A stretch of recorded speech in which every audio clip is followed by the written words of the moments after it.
Thank you for the introduction. I'm John Dios. We've all been doing object-oriented programming for probably 30 years, and we know quite a lot about object-oriented programming. We know, for example, that we should favor composition over inheritance. We know about single responsibility principle. We know that we should code to the interface, not to the implementation. We know all this stuff. But really amazingly, functional programming has only recently entered mainstream. And even to this day, we are still discovering what it looks like to do pure functional programming in hybrid languages like Scala. And so what I'm going to do today is share with you some of the recent stuff that we've learned about functional effect systems in the Scala programming language, and specifically, how we can get testability, very pervasive testability across our entire system using the features of a functional effect system. The genesis of this talk today actually is 6 months ago in the beautiful Scottish Highlands. I was teaching a 5-day class on functional Scala. And there were like 50, maybe 60 attendees, and we covered all kinds of topics, higher kind of types, type classes, monads, functors, all sorts of really interesting, really in-depth topics related to functional programming. And probably on the 4th day, so the workshop was almost over, someone asked if I could show them the final tagless approach on a bifunctor. And I thought about that for a second, and I realized, okay, this requires universally quantified monads. And so I asked the attendee, I said, the student, are you sure you want us to go down this path? And they said, oh yeah, sure, let's do this.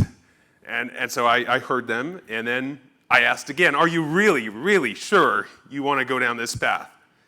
And they're like, yeah, oh yeah, let's do this. And it was quite an advanced student, so I said, okay, let's go ahead and get this thing going.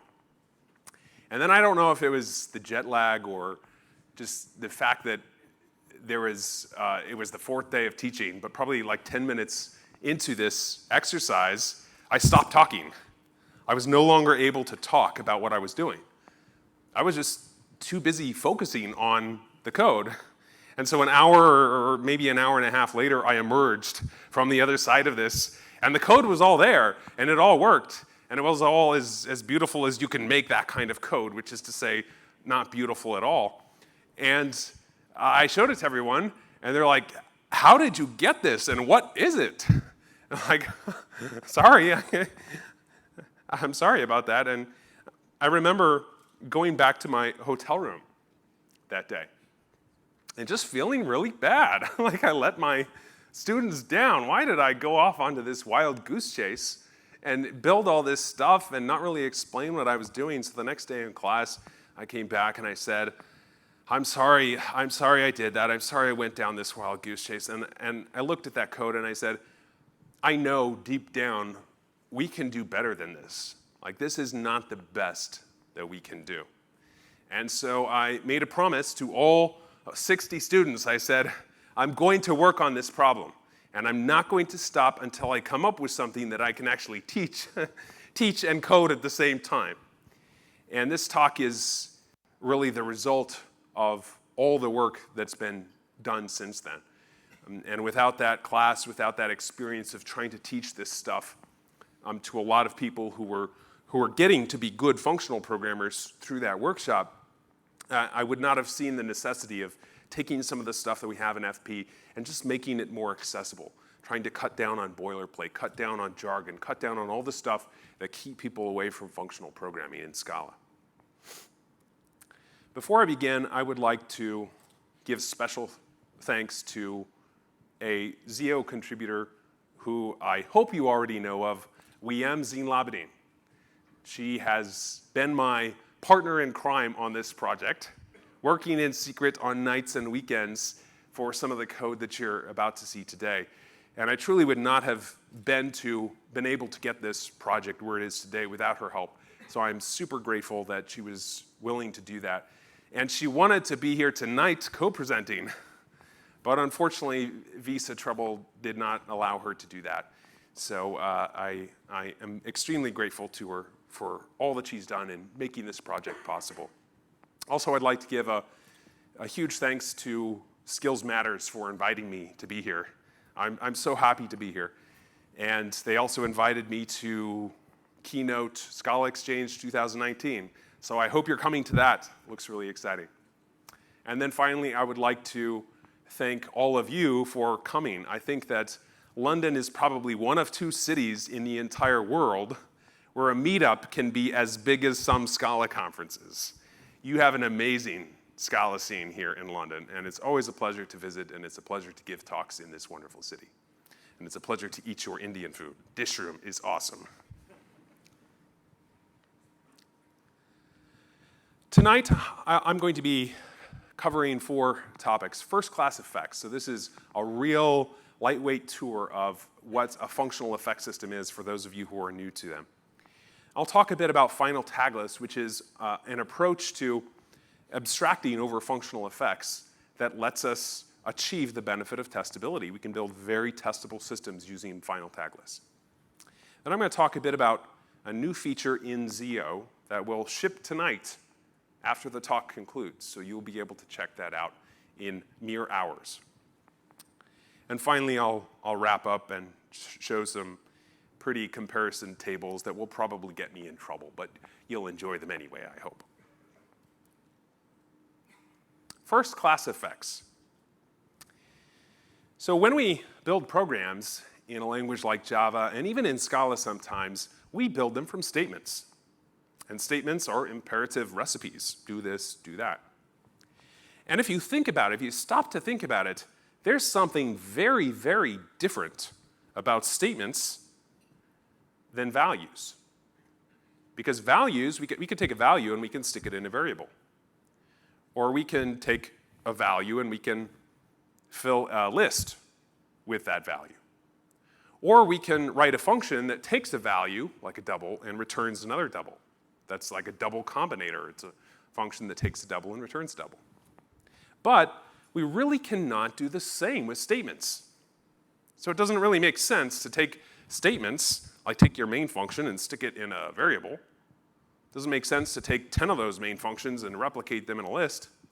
It certainly doesn't make sense to write a function that takes a bunch of statements and returns a bunch of statements that's been modified in some way, maybe that retries the same logic if the statements failed. That doesn't make sense. Why doesn't it make sense? It doesn't make sense because, really, statements are a different kind of construct. They're not values. Values have some really powerful properties. So first off, we can abstract over values. So if you see duplication in an expression, you can take and you can introduce a variable. And that factors out the duplication. If you have 2 expression trees, like one hunk of code over here and another one over here, and those expressions are similar, well, you can extract out that duplication by taking a function that's parameterized over the differences between them. You can't do that with statements. The statements don't offer the same powers of abstraction that ordinary values do. Also, values are very refactor friendly. So you can inline variables, you can extract variables, you can inline functions, you can extract functions. As long as you're working with values, then you don't change the meaning of your program. It remains invariant under these operations. So you can just mindlessly clean up code and reduce technical debt all day long with values.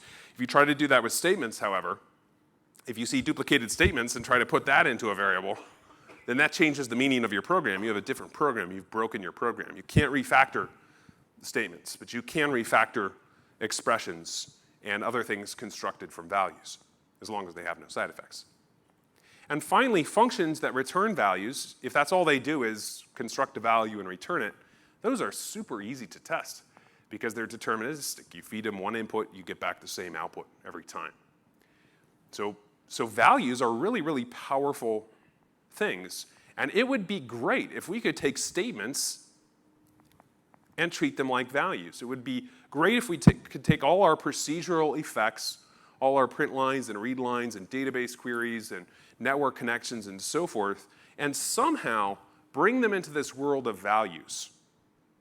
And that act of bringing these imperative procedural things into this world of values, treating these things as values, is what functional effects are all about. I'm going to tell you something that's very, very simple, but if you've never seen a functional effect system, it is really, really deep. And if you absorb this, it will change the way you think about functional programming. So a functional effect, every functional effect out there, doesn't matter whether it's task or I/O or whatever functional effect you want to think about, is nothing more than an immutable data structure. And this immutable data structure, it tends to have a tree-like shape, describes a sequence of operations, maybe sequentially, maybe in parallel for some effect systems, maybe some combination of the two, but it is always an immutable tree-like data structure that describes operations. That's all it is. It is like a Scala list, only instead of containing little elements in there, it contains operations. Read from this database, write this to this file, and so forth. And this immutable data structure doesn't do anything at all. It just describes something. And so functional programs, pure functional programs, all they do is build these immutable data structures. And then at the edge of your program, like your main function or whatever, you have to unsafely interpret that immutable data structure into the effects that it describes. So you have a little interpreter, and it runs over, and it peels apart this data structure, and it looks at all the different operations, and it picks this one out and says, oh, here, print line was described, so now I'm going to translate that into actually printing a line. That's what functional effect systems are all about. And that gives them enormous power, by the way. The fact that they have this data structure to work with means they can weave in effects like asynchronicity and resource safety and concurrency and parallelism and all these other wonderful things that are really hard to get out of procedural programs, but you get for free with a functional effect system.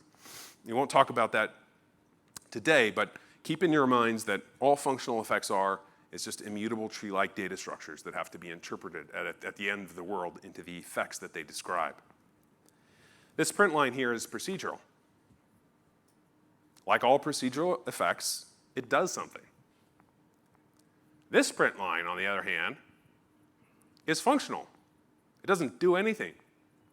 It just describes something. That's the difference between procedural effects and functional effects. Do versus describe.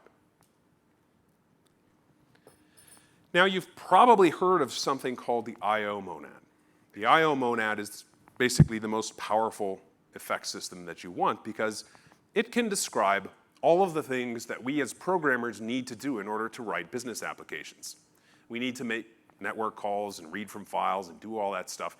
And an I/O data type can do all that.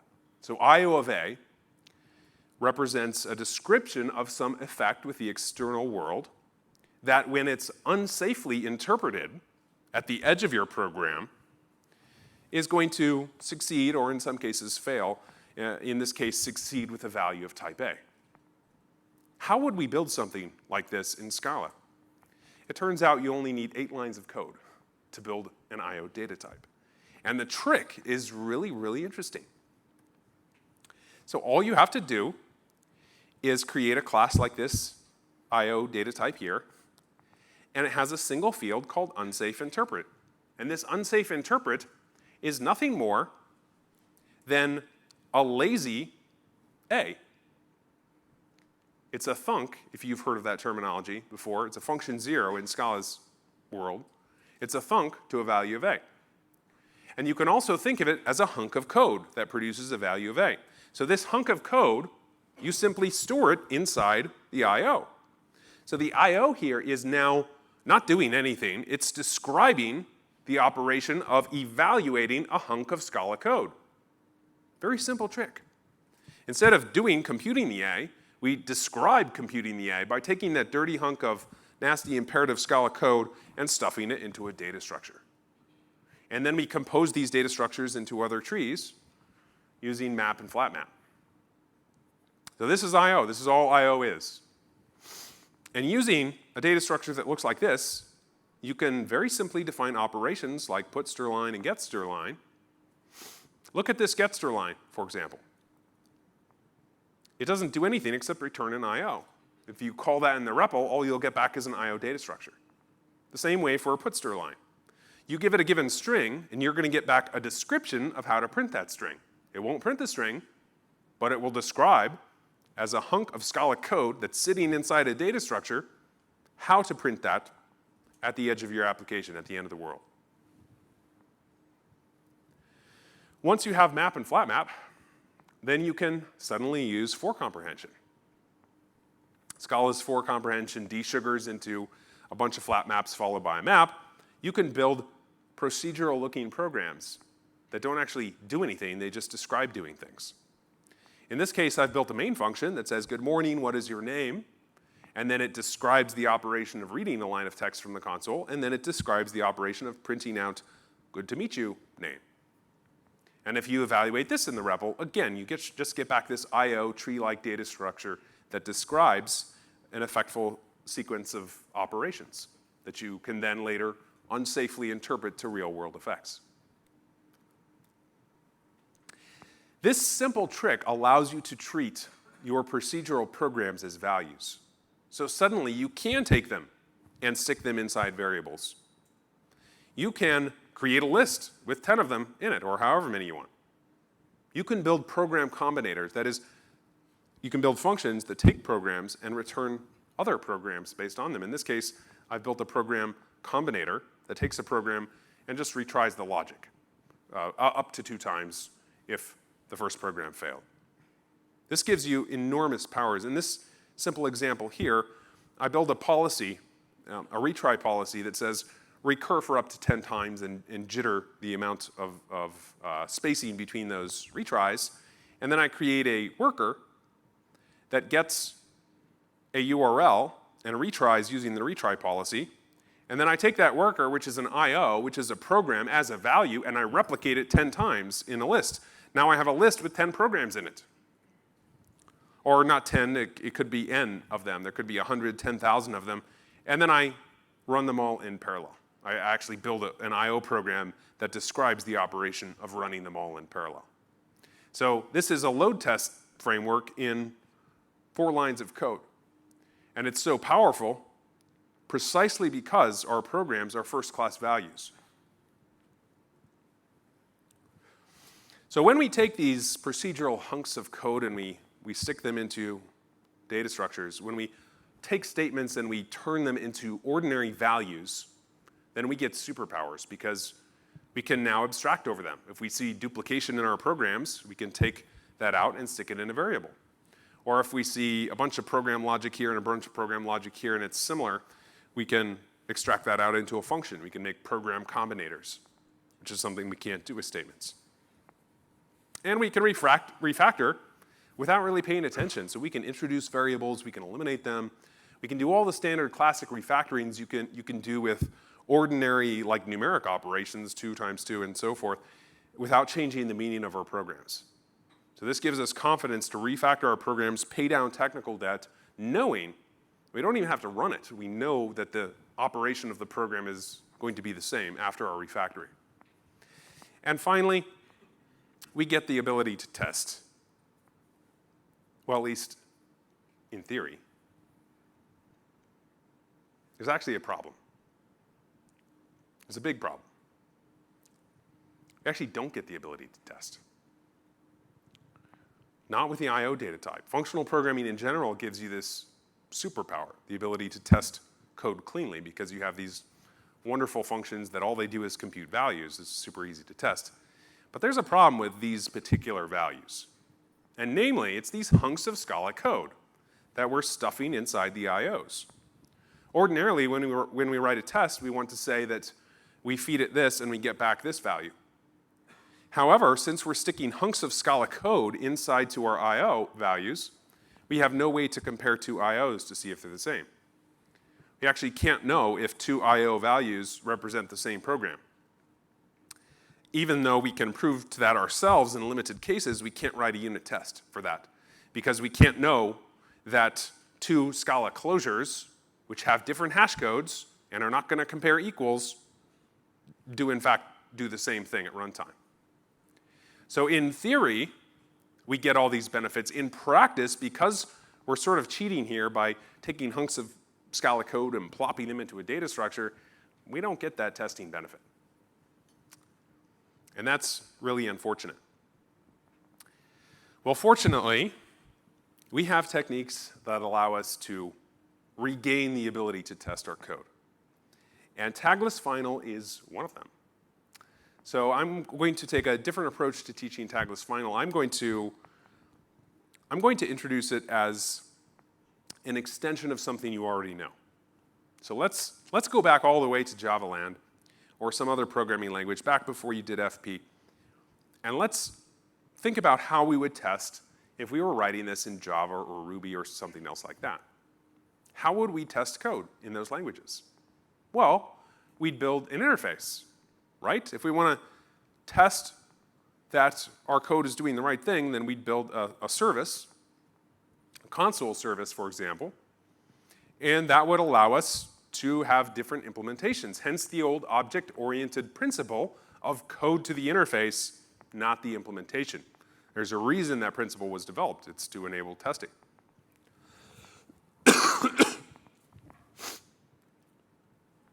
And then what we do is we take that interface and we pass it into different functions.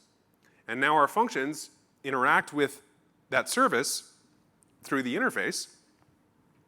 And what that enables us to do, of course, is to have an implementation for production, the live console, that actually does interact with the real world.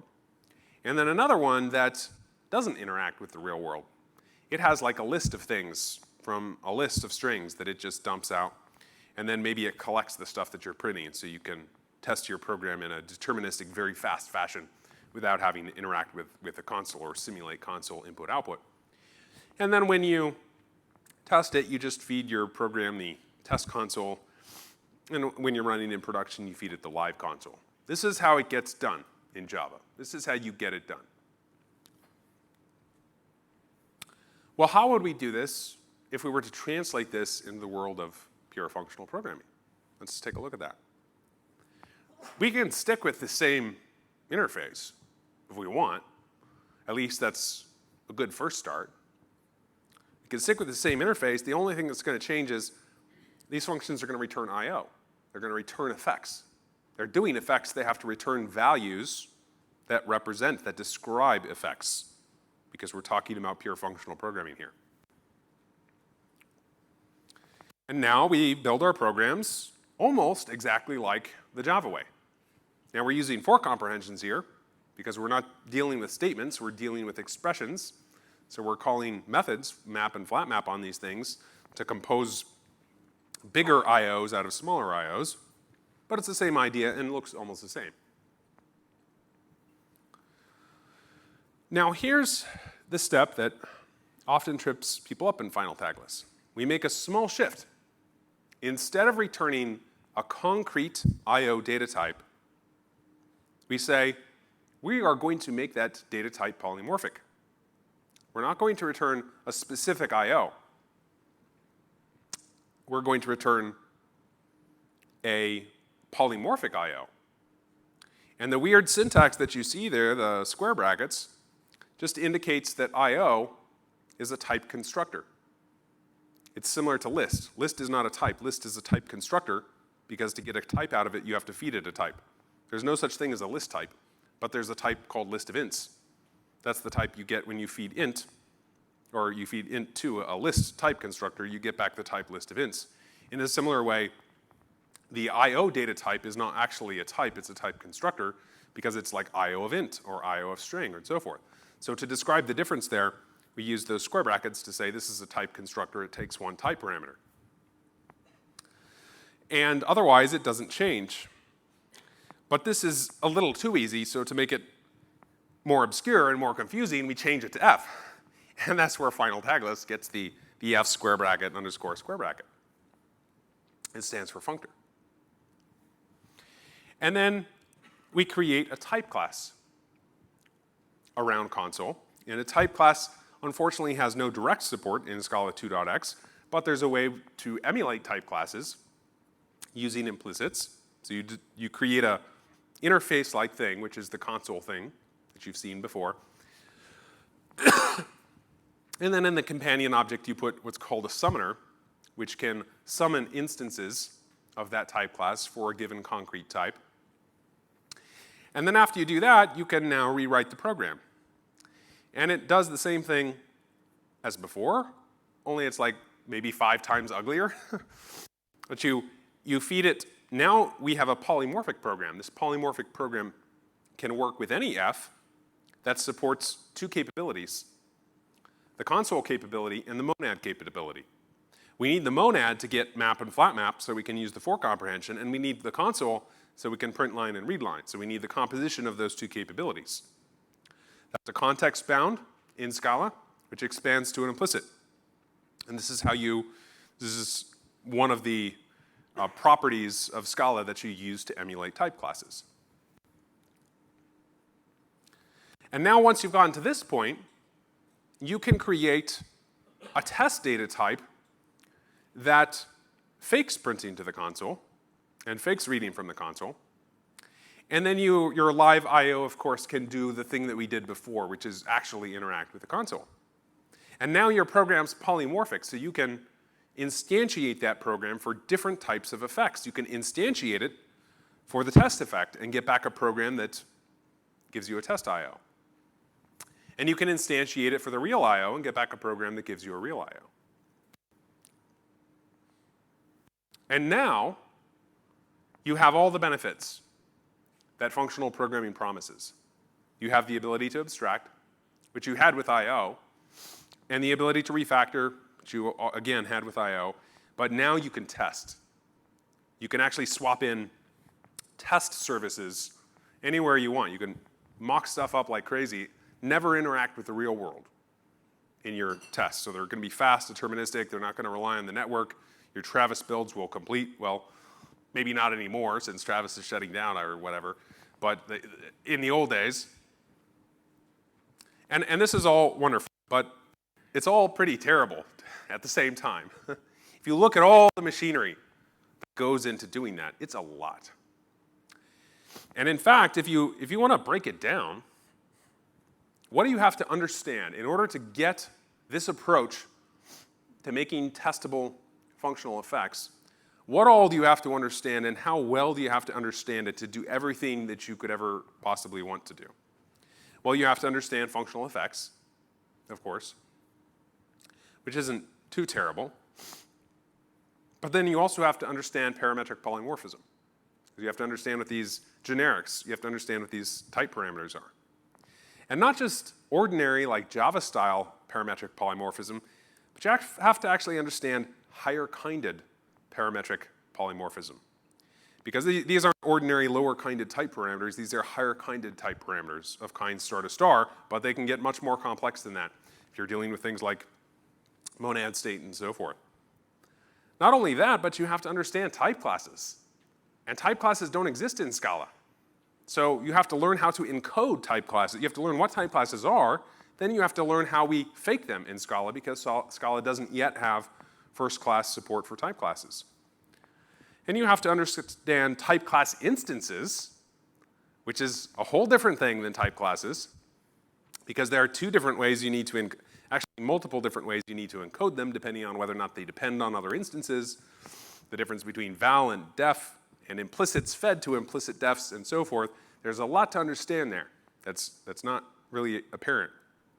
And then even worse, you have to understand this thing called partial type application, which comes up all the time when you're dealing with these things in practice, and you want to partially apply a type constructor to one or more type slots. Well, you have to understand a type lambda, and or take the time to understand kind projector, which is a compiler plugin that fakes nicer syntax for these things, so we don't have to write the monstrosity that you see on this line. And then finally, it's not enough to understand all that stuff. You also got to understand the monad hierarchy. Because in order to even to just do for comprehension, you need map and flat map. So you're going to need to understand functor and apply and applicative and bind, and then of course monad. And that's just the start. There's like monad alt and alternative and monad plus and lots of other stuff that'll take you many, many hours and or days or weeks, months, maybe even years to master. This is not the kind of thing you can sit down with a colleague and say, hey, Bob, you want to give final tagless a try? 30 minutes later, you will be shaking his head no. So tagless final is many things. It's great that it enables us to do testable functional effects. It has other benefits as well, but it is not easy. And from my perspective, having taught Scala for close to 10 years now, on and off, it is not an easy thing to teach. There are a lot of things that you have to explain if you want someone to thoroughly understand this technique. And there's a dark side of tagless final that few people talk about. So a real type class in functional programming is an abstraction. And what an abstraction does is it identifies common structure. So different types sometimes share structure. And so we can write code that's generic across those data types. And how we define shared structure in functional programming, in principled functional programming, is with algebraic laws. And the type classes we use for final tagless, they don't have any algebraic laws.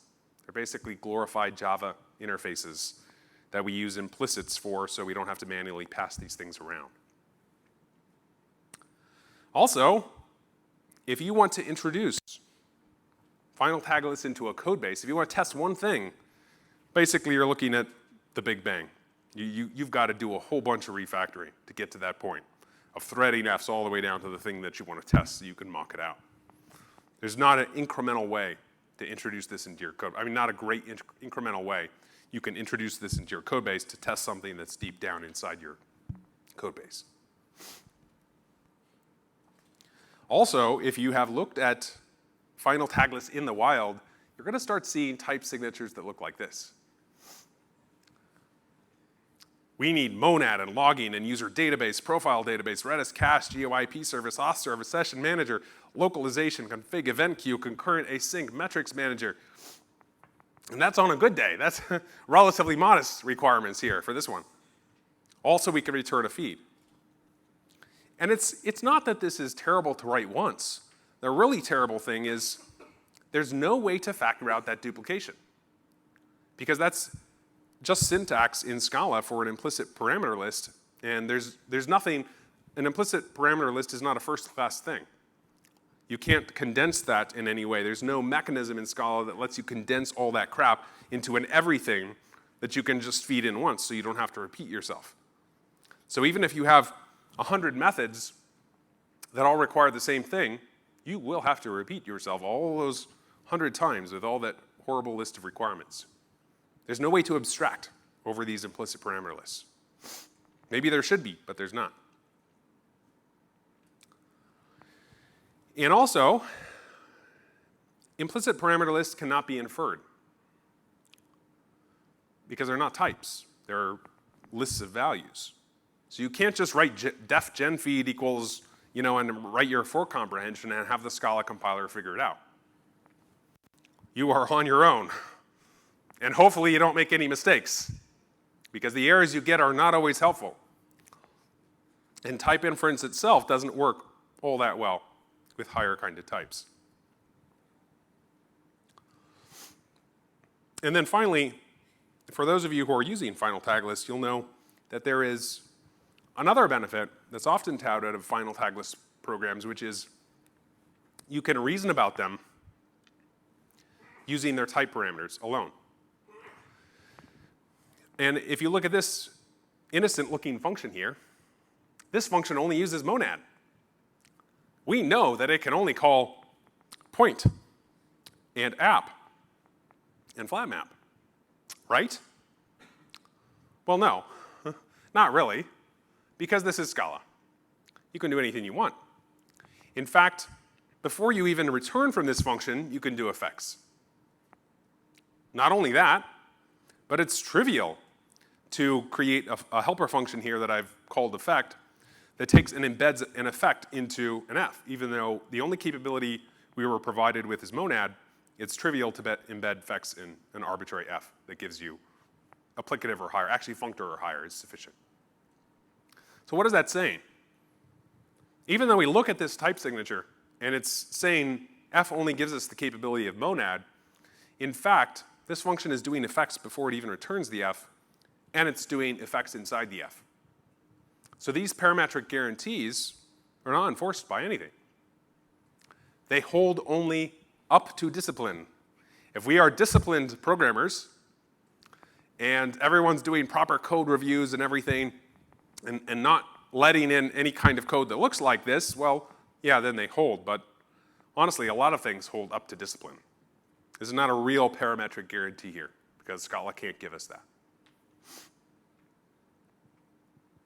All right, so when someone sees all of this complexity, when they see all the stuff you have to learn, when they see all these weird-looking symbols like f and all these type classes, monad and concurrent and sync, and these massive parameter lists that cannot be eliminated and non-inferable types, and all this boilerplate and ceremony and massively steep learning curve, what's their response? Well, sad to say, I think a lot of people are going to say, let's get the F out of here. Jacob, you owe me a beer for that. All right, let's take a moment of silence in remembrance of final Tagless. Actually, I just need a drink of water.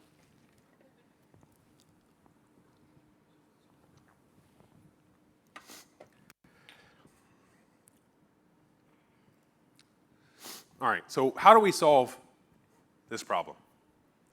How do we make it so we can test our functional effects without having to go through all that ceremony, all that boilerplate, all these drawbacks of final Tagless? Well, I'm going to talk about the solution that in 30 minutes will be in Zio, so you can check it out for yourself. What Zio is it's a zero dependency library for asynchronous and concurrent programming. It allows you to construct purely functional programs that are asynchronous and concurrent, use parallelism, don't leak resources, are type safe. They deal with errors properly. They're very resilient in the presence of errors. They detect and allow you to respond to errors and solve real problems that your business has, including the problem of making your systems testable in a way that's deterministic and really, really fast. Zio has features that guarantee high performance, type safety, concurrency, resiliency for errors, asynchronicity, resource safety, testability, and it's functional so you can snap together bigger problems from smaller pieces. And what I'm going to talk about doesn't, of course, just apply to Zio. It applies to a lot of functional effect systems out there. So if you're using something like Monix or some other functional effect system out there, a lot of these benefits are shared by those libraries, and the techniques I'll introduce later on in the talk can be applied to any of the libraries out there. Let's go back to Java. We got off to a good start, and then somewhere along the way, we got off the beaten path and distracted by glamorous goodies inside the bag of programming language theory that confuse a lot of people and don't add a lot of practical value to the programs that we're writing. So let's go all the way back to this original formulation. We have a trait here, and it defines two functions, one to print, one to read. How can we use this as the basis to build something that's testable without having to get into all of the final Tagless machinery? Well, we pass it in, like before. How far could we take this approach? We come along here, and pretty soon we're going to need something beyond just console. We're going to need some other service, maybe a persistence service, for example. And so we're going to have to add that as another parameter. It's starting to not feel great, right? If we continue down this path, then we're going to be passing 20 parameters or more, 100 different parameters. One for every service. And it's not just that bad. If it were only that bad, we might accept the pain of that. But it's even worse. Because inside of every function, a lot of the functions that we call will require their own services. So we've got to feed them all the services they require in the right order. Suddenly you can see why final tagless looks not so bad, because you learn that stuff once, and then you can write something that's reasonably clean. Even if you can't eliminate a lot of the duplication, it still starts to look better than this. Is there some way that we could simplify this one step at a time, maybe, to arrive at a solution? Well, there is. There's a module pattern.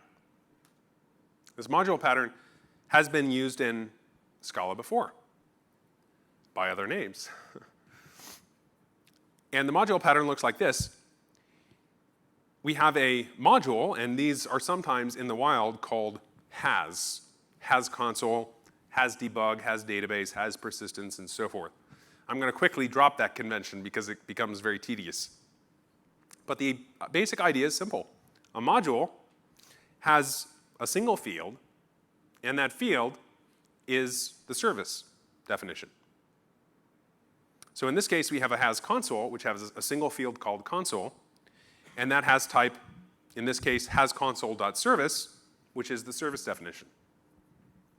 That's just an interface. It's an ordinary interface.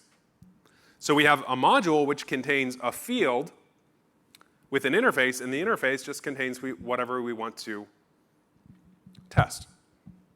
In this case, it's a pair of functions, one to print, one to read. So look at this. There's no higher kind of types. There's nothing complex. There's nothing fancy. This could be understood by Java programmers without any background. You have to teach them I/O, but then that's it. Now, in order to pass a bunch of services into a program, we can take advantage of intersection types. Scala 2.x has intersection types using the with keyword, pseudo intersection types. In Scala 3, we get real intersection types that are going to be better than with. But for now, with works good enough. And what we can do is we can say has console with has persistence. And we can add to that as many parameters as we want. And now we only have to interact with one service. There's a typo in these slides. It should, after the s, it should be s.console, s.console, s.persistence, s.console. And now, when we have to pass these services down our stack to other functions, it becomes easier because we only have to pass one parameter. Not only that, but say these foo and bar functions, maybe they only require one service. It doesn't matter, we pass the same parameter. Because of the way subtyping works, they can require a smaller amount, we can give them something bigger. As long as it has what they require, we can give them something bigger. So now, it doesn't matter what they require, as long as it's a subset of what we have, we pass them a single parameter. And this starts to look nicer. It's still not very pleasant. Can you imagine having to pass around all these services and feed them in wherever they're required?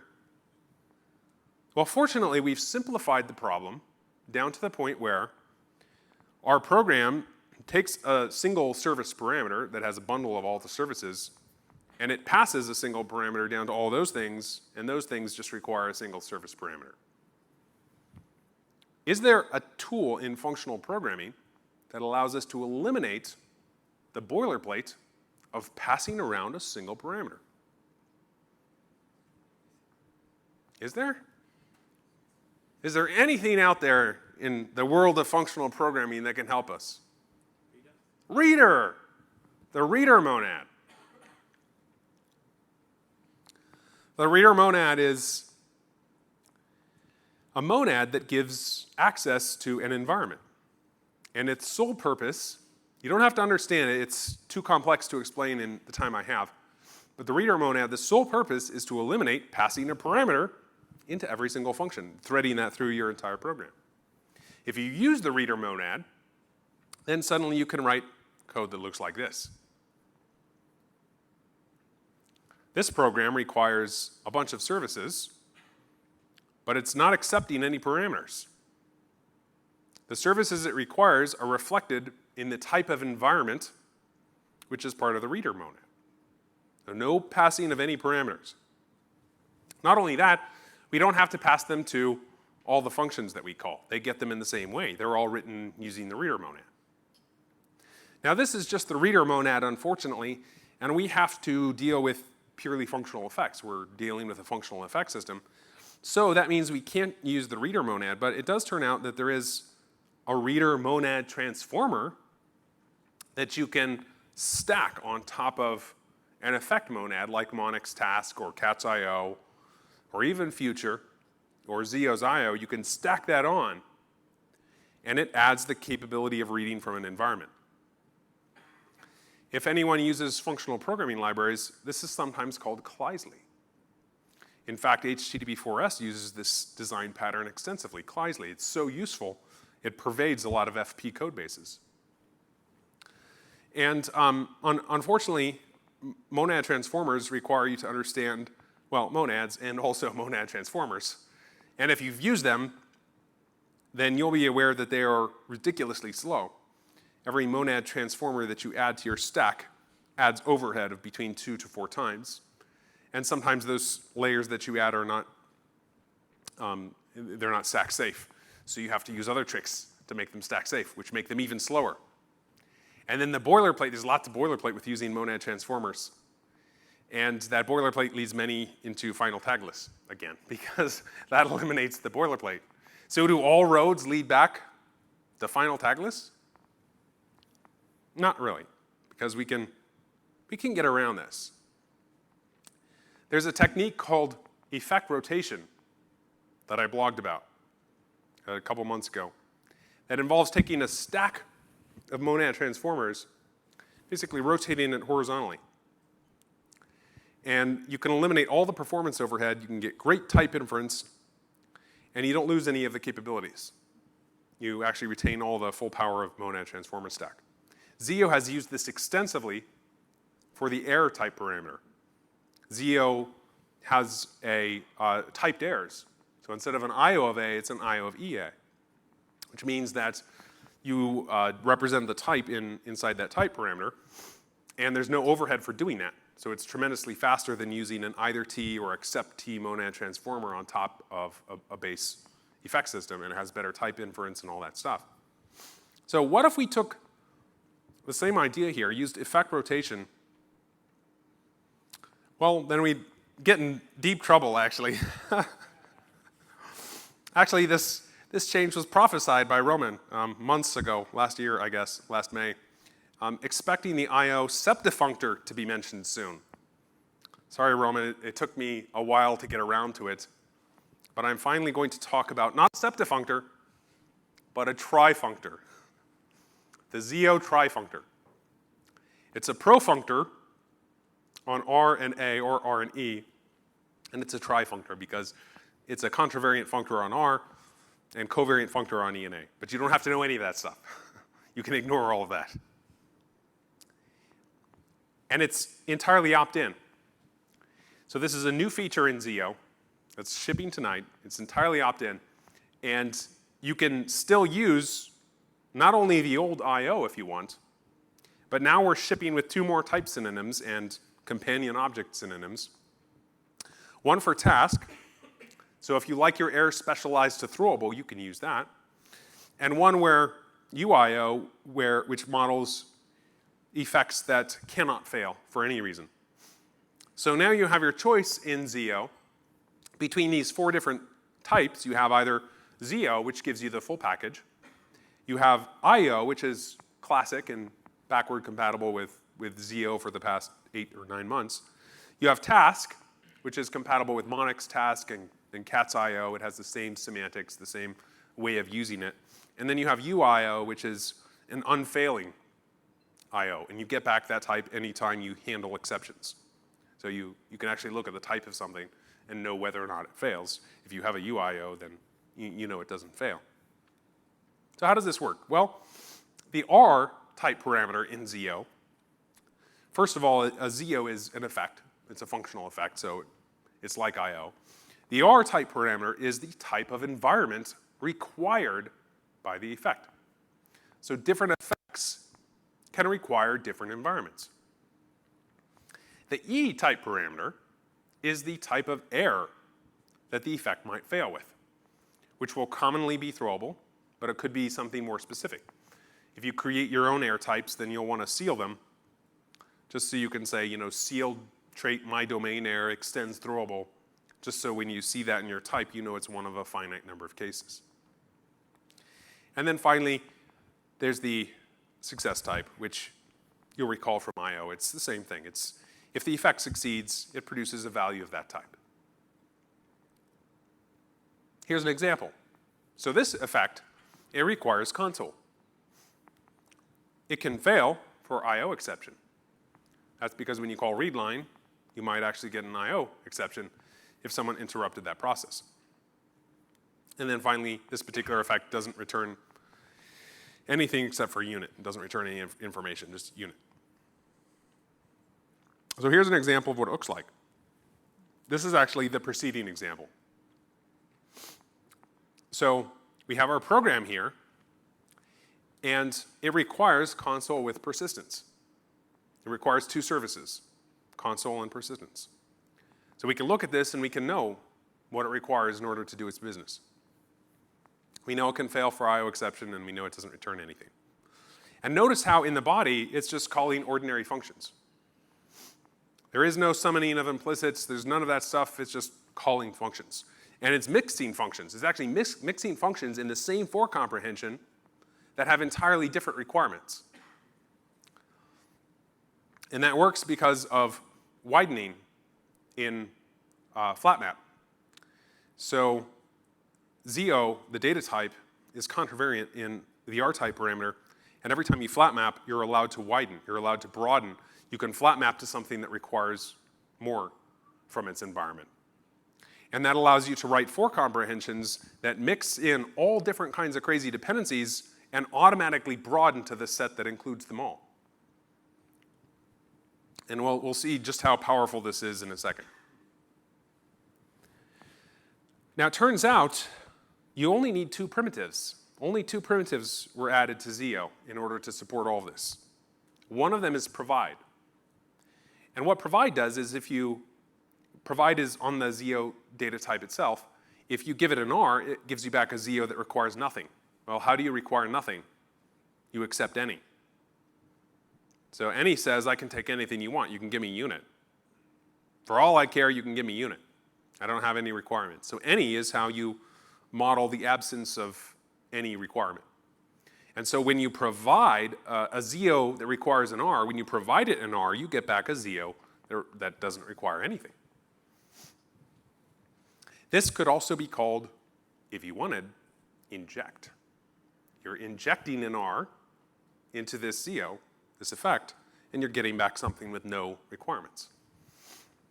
And then the other method, the other primitive that's necessary is this function called accessM, which is very similar to read in the reader monad.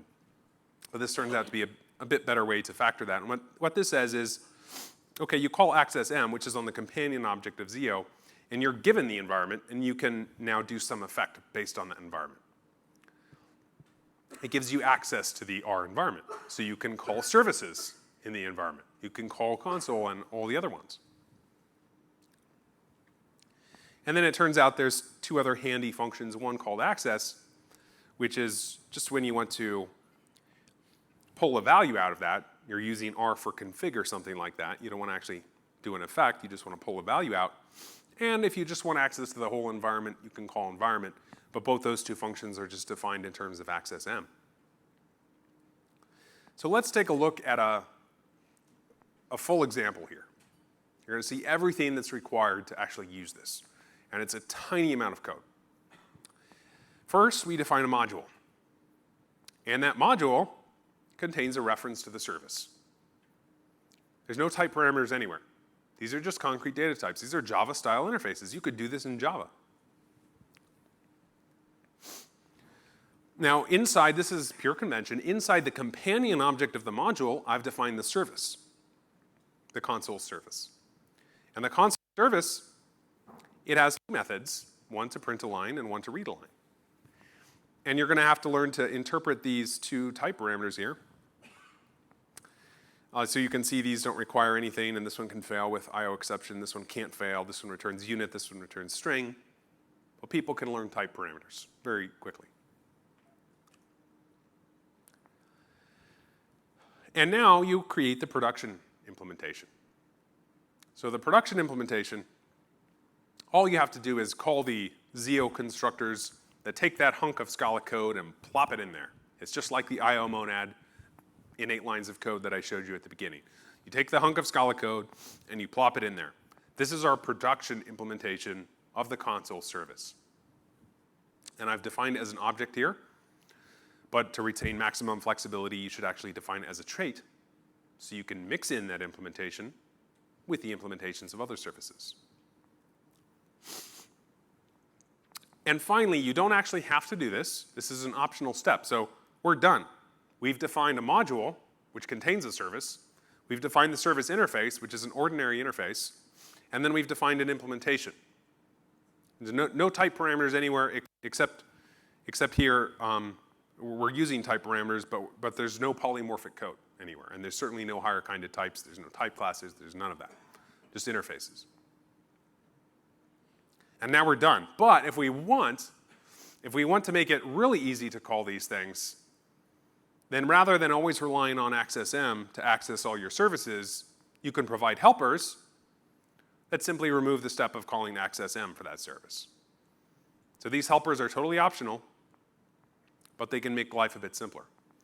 And what they do is they call accessM, they access the console service, and then this one prints the line from the console service, and this one accesses the console service and reads the line. And this is why accessM is so critical, because you use it to do stuff with all the services inside your R. That's why it's one of the primitives that you need. And then these are forced to have type console, because in order to access something with a console, it has to have a console. So that's why these things here are forced by the Scala compiler to have type console, because it better have at least console in there for us to be able to access console. And then we build our programs. This is a simple program that uses console, and how we inject this service into our program is called provide. So we call provide here with the live console, and that removes all its dependencies.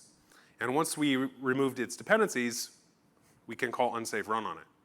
We could have called unsafe run before if it didn't have any requirements. If it didn't require anything of its environment, we could have called it before.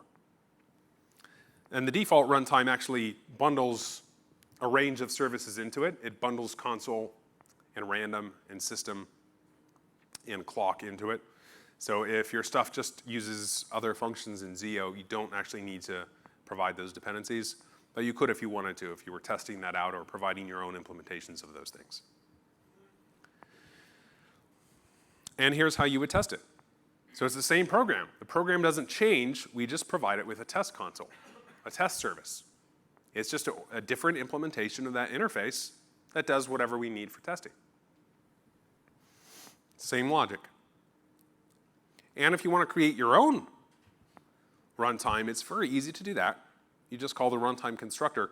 You give it your R, which will be a bundle of all your services, and then you specify a platform. The platform contains base things needed to bootstrap ZO, like a thread pool.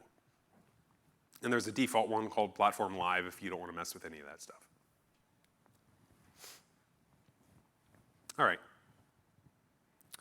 So let's review the overall effect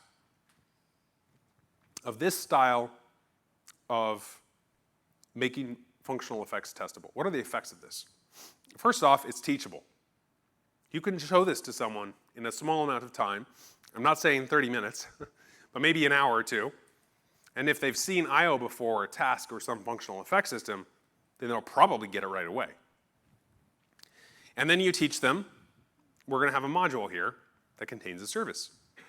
We're going to have a service, which is nothing more than a trait filled with anything you want. There's no requirements on what could be in there, but probably more often than not, what's going to be in there are, I mean, it could be config, so it could be integers and strings and stuff like that, or it could be localization. You could have lots of strings in there.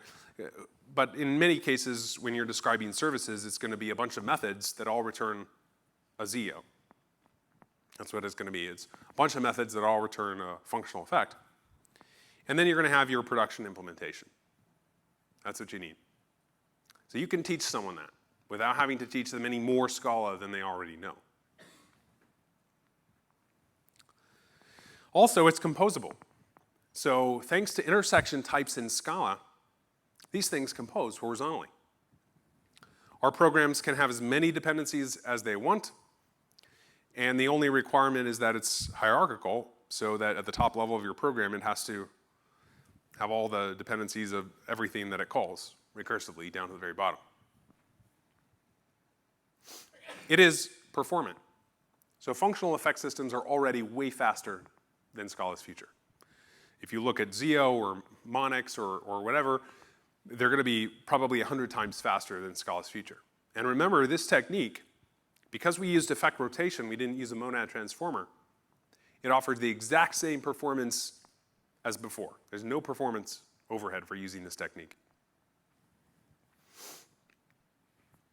And here's one of the most magical things about this technique. It is 100% inferable. You don't have to write down a single type signature anywhere. So all that console with persistence, with logging, whatever, delete it if you want, because the Scala compiler will infer the entire type, no matter how big it is. And you can just mix and match inside your for comprehensions. You can mix and match effects that have wildly different requirements, and it will just be automatically widened to the superset of all those dependencies. And that's amazing, because even if you believe that all top-level types should have type signatures, having the ability to just not think about that and write the code first, and then like get Scala to write that out for you and insert it, or IntelliJ IDEA can insert those for you, whatever, is great. And also, if you get it wrong, you get great errors. If you follow the error messages that the Scala compiler is giving you, it's actually going to coach you into constructing the right type. Like if you ever want to know the type of one of these things, just give it the type int, and Scala will tell you what the actual type is. Or you can use the fancy IDE features that some of us don't have access to. It is concise. So remember how the big long list of requirements in final tagless, because they're implicit parameterless, we don't have a way to talk about factoring out that duplication. We just have to repeat ourselves everywhere. However, intersection types are types. That means we can use type aliases to factor out duplication. So you never have to repeat yourself more than once. You can just create, for example, a type program env, and that is describing the dependencies console with logging with persistence. And then you can use that inside your ZO program. Actually, you can go one step better than that if you want. More likely than not, different parts of your programs will have similar effects, similar requirements. They might even have similar error types. Like it's common for a subsystem to produce an enumeration error type down here, and everything in here requires the same set of dependencies. So you can create your own type alias, for example, program of A, that has its dependencies and has its error type, and only allows the A to vary. And now you can just use that on all your different methods. So there's no repeating yourself at all, ever. And that's because these things are first class. Types are first class in the Scala world. And you have type aliases to remove duplication. That's not true for implicit parameterless. And then the last two benefits we'll talk about are modularity. So there's no requirement to basically build up your entire set of dependencies and have that get bigger and bigger and bigger and bigger and bigger, and then provide it at the end of the world. You can do that in small parts of your program. You can build up something that requires a little, and then you can feed it its requirements. And then that thing in there can build up something that requires more and feed it its requirements. You can eliminate these requirements anytime you want by calling provide. This property is called modularity because you can go deep down in and eliminate stuff. You don't have to wait till the top to do it.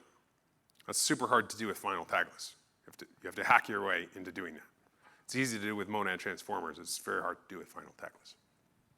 And then finally, the last benefit, I don't have a slide for it, but it's a really critical benefit in my opinion. It's the ability to do this incrementally. So remember, all of these are just ordinary functions returning I/O. So if you're in a functional code base that's not using any abstraction whatsoever, and you want to test one thing, well, that becomes pretty simple. There's almost no changes that you have to make. There's no big bang refactoring that has to make everything polymorphic in its effect type. You can do this incrementally, gradually, over time, which means if you have to ship code tomorrow, you can ship it, even if it's not testable, knowing that you can clean it up the day after.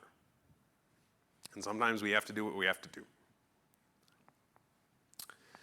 All right, how many people are still believers in final tagless? I know there's a few of you, yes. So a few of you, that's fine, that's totally fine. Because I'm going to show you a way to make final tagless even better. So there's this really nasty thing that happens in final tagless. If you want to back final tagless by I/O, but you want to use something like monad state, for example, you have to construct that instance of monad state effectfully.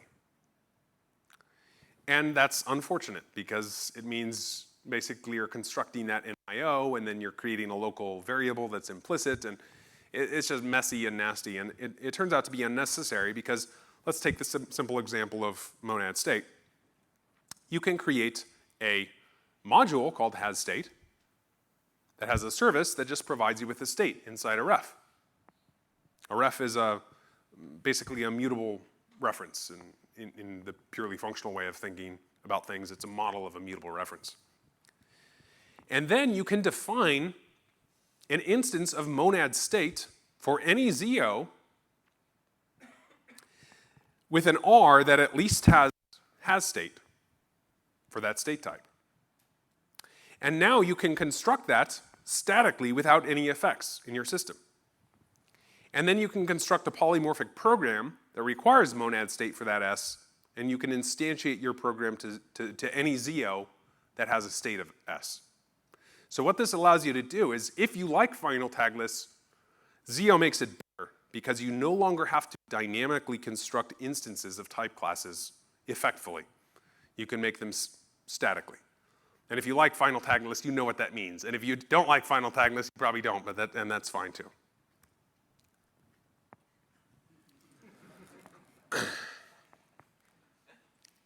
Yes, so any fans of the cake pattern? Thank goodness. So the problem with the cake pattern, the reason why it quickly became an anti-pattern in many but not all circles of the Scala programming community, was that you had these monolithic cakes constructed from lots of different modules. And once you built one of these cakes, you could stick things in, but you could not take them out. These cakes were write-only, because extracting something from one of these cakes required pulling this tangled web of dependencies that never ended and would eventually involve your entire program. So cakes cannot be refactored. You can build them, and there's some nice properties that cakes have, but you can't take them apart. At least you do so at immense cost. You know, most cakes in the wild created 10 years ago when this was the thing to do, they still exist because the programmers who tried to take them apart, they failed, and they just left them the way they were. But you can think of this as a more modular cake pattern where every single function defines only the dependencies it requires. And so there are no more modules that contain any application logic. They're just functions that list their dependencies, which makes refactoring trivial and allows every single function to express the minimum set of dependencies that it actually requires in order to do its job. So if you did like cake, this would provide a much more modular way of achieving the same benefits as the cake pattern. All right, so I'm going to wrap up today because I'm probably over time. I'm certain I am. But I wanted to wrap up with a comparison matrix, because there's not just one way of doing functional effects in Scala. In the early days, I think what we did in Scala was copy a lot of stuff from Haskell. We copied this, we copied that, we just like imported wholesale. That's the origin of Scala Z and cats and stuff. I think over time, we found that not everything that works in Haskell works in Scala. You know, stack overflows leading to trampolines and so forth. Many monad transformers don't work in Scala, and they all have huge performance overhead. And we have lots of type inference issues here and there. And what we're trying to do is we're in the process of figuring out what idiomatic functional programming in Scala looks like, and we're still discovering things. So we have a bunch of stuff out there now. There's monad transformers in Scala, which were imported wholesale into Scala, and allow you to do modular effects, basically a modular functional effect system. There's free monads, which are basically data structures that allow you to model functional effects in a very modular way. There's something called F, which is algebraic effects, basically similar to a free monad. And then there's Tagless final, which is more like an interface that you, in theory, could back by any of them, but it tends to be a way of writing programs. You tend to write in that style and not use anything except for your base trampoline effect monad. And they all have different trade-offs. In an ideal world, we would like our effect solution to be composable. We would like to be able to express granular levels of effects and have these different effects composed in some way, whether that's vertically with monad transformers or horizontally with the reader stuff or with tagless final. We would like it to be performant. We would like it to give us some powers of reasoning. Now there's a limit to what we can expect from Scala, because Scala is a hybrid language. You can do anything anywhere. So the amount that we can reason about something by looking at its implicit parameter list is limited. We would like it to be easily teachable, because the easier this stuff is to teach, the more people will do it. If you have to attend a 5-day workshop on functional Scala in order to use final Tagless, then the percentage of the overall Scala community that will do that is relatively small. Ideally, it would be concise. It would allow us, when we see duplication, instead of having to just put up with it, we would be able to factor that out. We would love to have full type inference, because it's painful writing out big type signatures, and it's very, very pleasant to just write stuff and have Scala infer it. And even if we like writing type signatures, it's nice to have that help. So we're not on our own. If we want to know the type, we just plug in a wrong type or ask IntelliJ IDEA to fill it in for us. We would also like modularity, and also beyond that, not on this chart, we would like the ability to do things incrementally. And I think looking at all the solutions out there, the only one that has all of these benefits is some approach based on the reader monad. It doesn't have to be Zio. You can take and you can bake this into some other effect monad out there. And if it's not baked in, if you're stacking it on with monad transformers, then you have a whole lot of drawbacks, ranging from performance to type inference, to the boilerplate of lifting and unlifting, all the stuff that comes along with monad transformers. If you go down that path, you'll end up back at final Tagless. So you'll end up right where you started. So if you don't bake that R into the data type, then you're probably going to end up with final Tagless, even if you like the overall approach here that I've introduced here. So what I encourage you to do is to give this a try. You can check it out on Scala Z Zio on GitHub. There's a chat room there. There's lots of people there who contribute to Zio, who are always answering questions. And then there's a microsite, which is filled with somewhat incomplete documentation. Pull requests, welcome, and I'll be working on that myself personally over the next week or two. Try it out and see what you like. Like, try to build something with a few services and get a feel for it. And then I'd love any feedback that you have on this approach, because it's relatively new, at least in the world of Scala. Now, interestingly, a few weeks ago, I started digging into more into some work by Michael Snoeman, who works in Haskell. And he's gone through quite a process. Basically, Haskell had its phase of being in love with the final tagless style as well. And Michael has switched over, or maybe he was always over, to a slightly different approach, which is also based on the reader monad. And in fact, he's such a fan of this approach in Haskell that he produced a library called Rio, which bakes the reader monad in, so you don't have to do any of the monad transformer stuff. And at least field reports are fairly good for this, and it's encouraging, I think, that another expert in an adjacent community has found this is a way to make testable functional effects more accessible, because we can get testability through final tagless, but it comes with a lot of drawbacks. And using something like the reader monad, especially if you bake it into the data type, gives you almost all the same benefits without any of the drawbacks. You only have one drawback, and that is you don't have true parametric reasoning, which you get that more in Haskell than you get it in Scala. Scala has very few guarantees on what people can do with their code. So give it a try, and let me know what you think. That's all I have for you. I think if we have time, we have like 30 seconds, I'm hearing. Maybe for 2 questions? 2 questions. Are there I would any? love to take questions. I'll just go to you on your end. We have a mic, too. Well, thank you very much for the talk. It's quite interesting, and it certainly looks capable of solving many of the problems addressed by finally tagless with a much lighter approach, and interestingly, less language or needs less language features. So it's lightweight in that sense. That's very positive.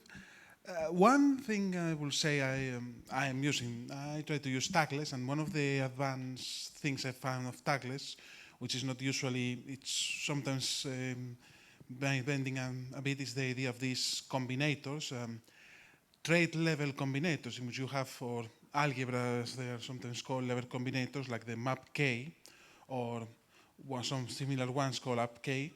And this is remarkable because you have the ability to take a trait or take an instance of an object, if we can use the parlance, because that's what they are after all internally, and with a single call, you are changing the return type of all of the methods it has.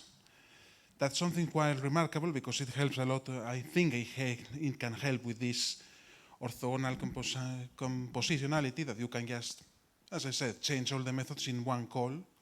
A lot of things. Imagine just anything that you could say, change all the things from lists to options or from lists to something else. Is there something or some way, have you considered if this can also be addressed under this approach, under the Rio approach?